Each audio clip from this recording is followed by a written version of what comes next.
Good morning. I think it's still morning. Wow. Okay.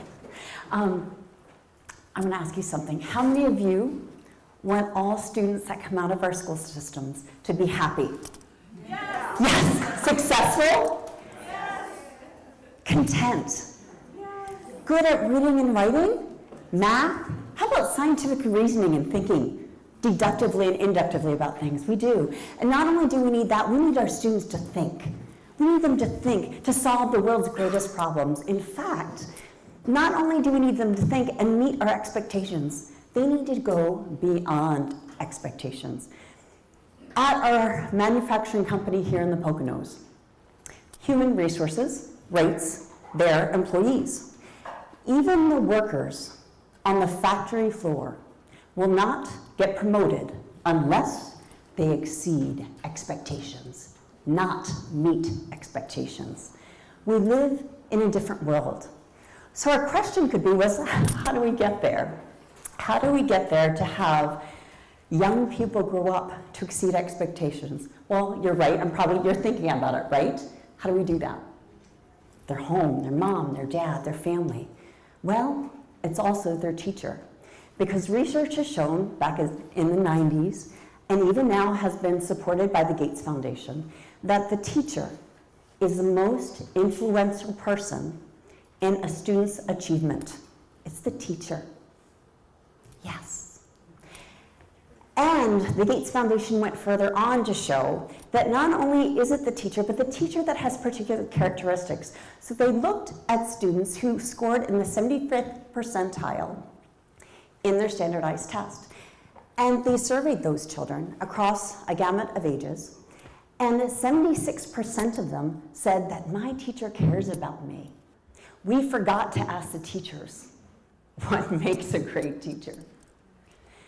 So I did, because I was curious. So I went to a bunch of schools. I went to 5 different schools, and I asked the principals for some fantastic teachers, people that I would admire, because I was a teacher myself, just so you know, as you know. And it's a very tiny study. 7 teachers from 5 different schools, public, private, boarding, and also charter. And the public schools represented both city and rural. And these teachers were from different environments, totally. But they had extraordinary things in common. And what they had in common was actually corroborated by research. So they had awareness.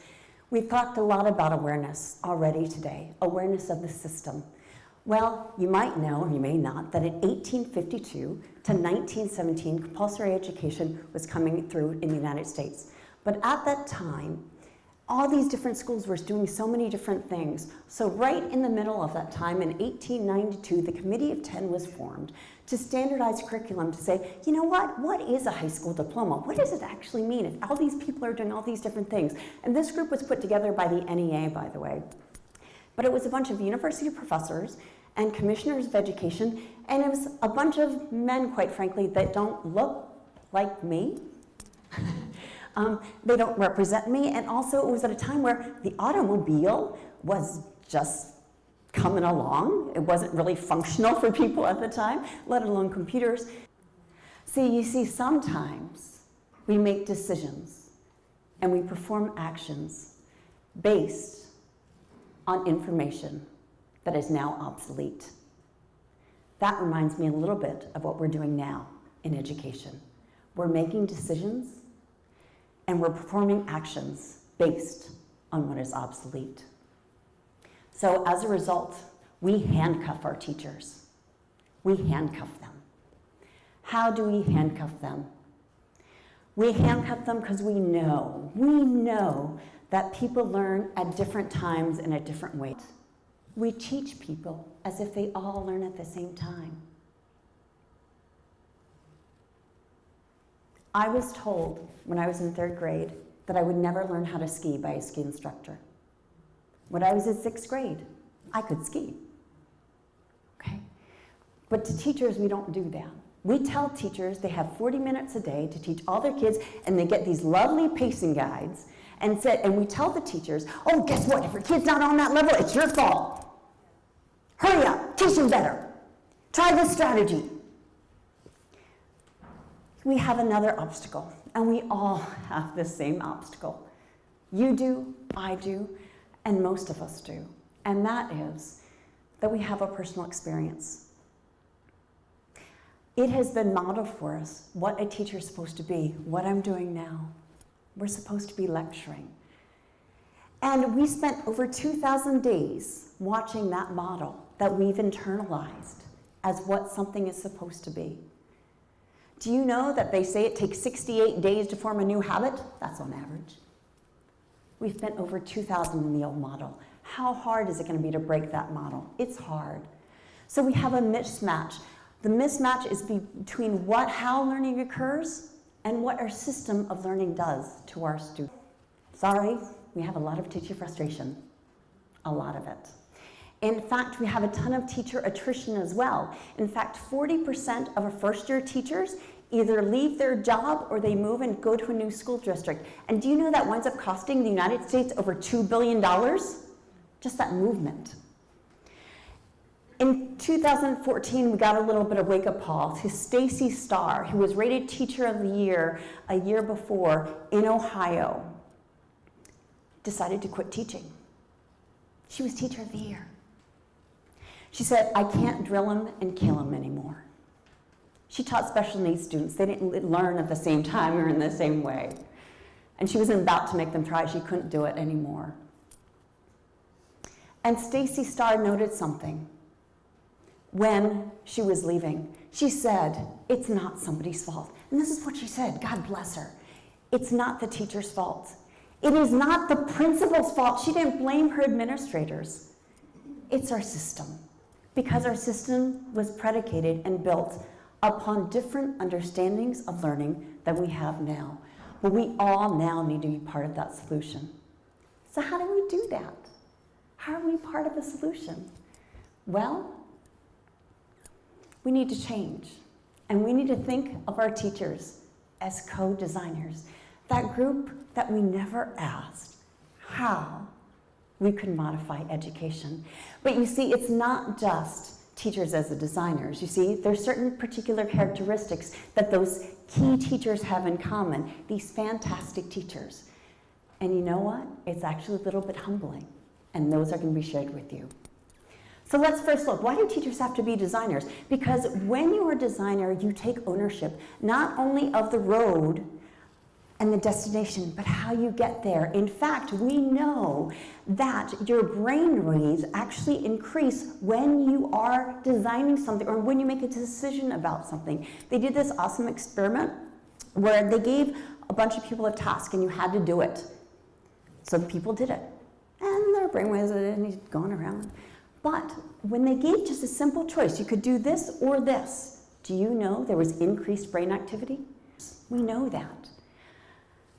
Here's this one for comic. Have you guys all seen it before? It's a good one. For a fair selection, everybody has to take the same exam. Please climb that tree. And that is based on the quote from Einstein, who says, everyone is a genius, but if you judge a fish by its ability to climb a tree, it will live its whole life believing that it is stupid. What we do to kids right now is identity theft. We judge them by a number. It's the biggest identity theft we have going. Kids are more than a number. And guess what? So are our teachers. So what does this mean in the modern age? Well, in the modern age, there's so many ways. There's collaborative learning, there's gamification, there's customization, there's mixed groups. We have the Montessori approach that's been around for ages. But a lot of this, for scaling up, means you have to use technology. If you want to scale this up and you have the ratio of students to teachers that we have, you need to use technology. So how do we do that? We have to try and try and try. And we have to fail, and we have to fail fast. So instead, when we try something, chaos might be produced because you try something and it might fail. So teachers have this control button, right? Where they have to control things, they keep things calm, and we don't want to get too crazy. And so we try to keep things under wraps. So it's much easier to have the whole class doing the same activity, okay? and everybody's focused in on that. And it's harder to have different students doing a lot of different things. That's hard, because that means you don't have as much control. It's much easier to be up in front of the room and talking, because everybody's looking at you. And actually, it can make you feel good too, because everyone's listening to you. In fact, one of the fantastic teachers I interviewed said this: you know what, teachers like to stand in front of the room and talk because they want to feel good about themselves. Because they like to look down at everybody else and think their students feel stupid, okay? That's why he felt that other teachers didn't try things. But it's harder to do this, where your teachers might now be an authority and they're now directing things. And they might ask you questions that you don't know the answers to, and so you're all looking them up. So most people think when you're experimenting, you win or you fail. And this is very common, by the way, in public education. What will happen is, or in private education, a group gets a math curriculum and they try it the entire year. The curriculum either wins or it fails. But you've done that curriculum with them the entire year. But you see, it's really not like that. You have to fail, fail, fail, fail fast, and then eventually you'll win.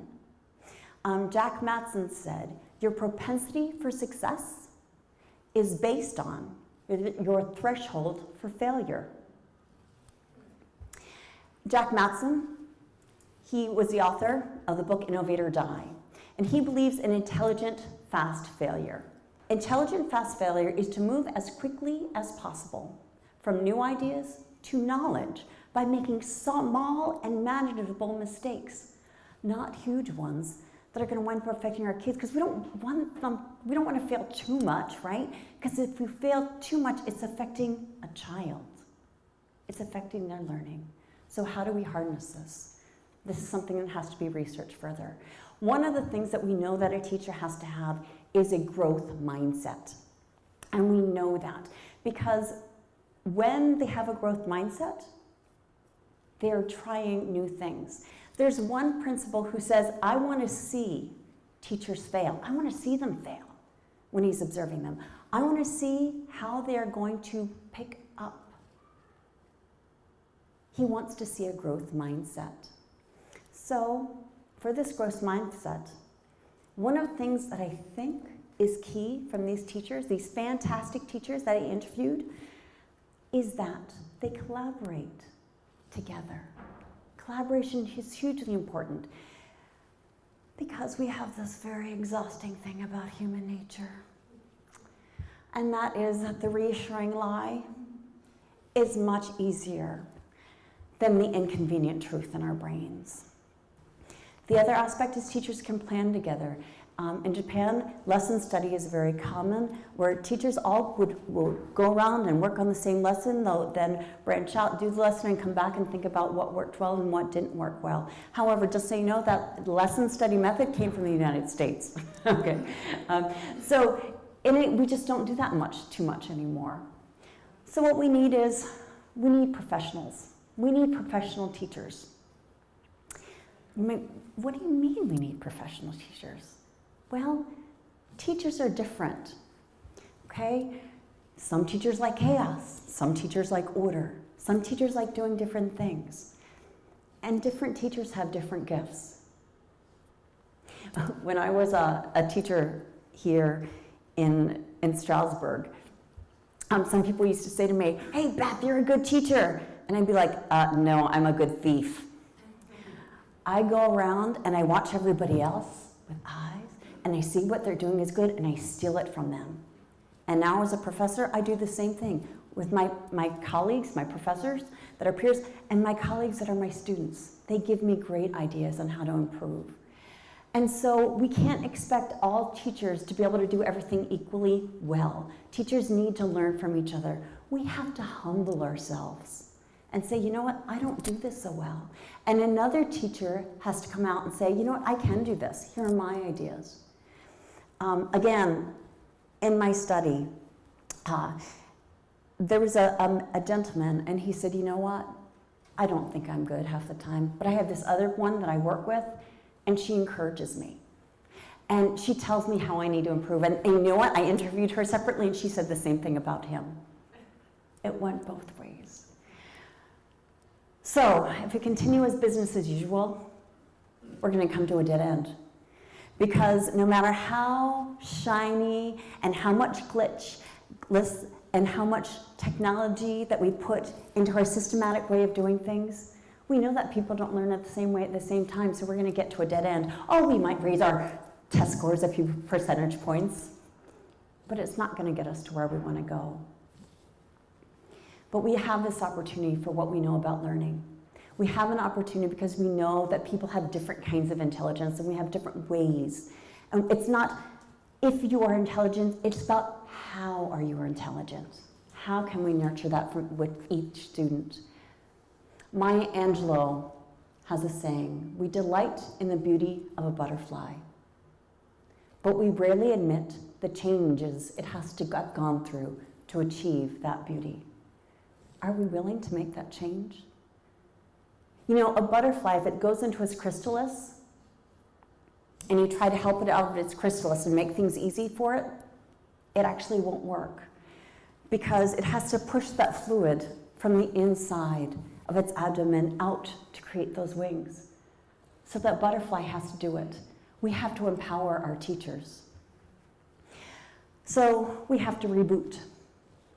Reboot in the 1990s, when we kind of had computers and we were all getting them, meant that you turned off your computer, you turned it back on, no big deal. But rebooting means something different today.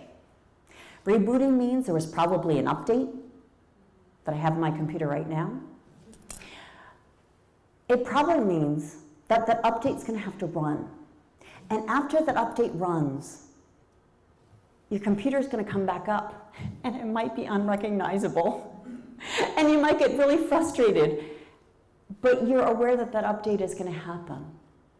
And then you're going to have to experiment with that update and find out what works and what doesn't. And you're going to try to do it fast because you want to get to your task about whatever that next task is. So you're going to have to experiment. And you're going to have to collaborate with others because you're going to find out what works. And that's why we have young people, by the way, so they can tell us how to work our computers. Okay? And then we're going to work together to make all those things work. If we want to be successful and not base our education on past ideas that are obsolete, we have got to reboot our teachers as designers. Thank you.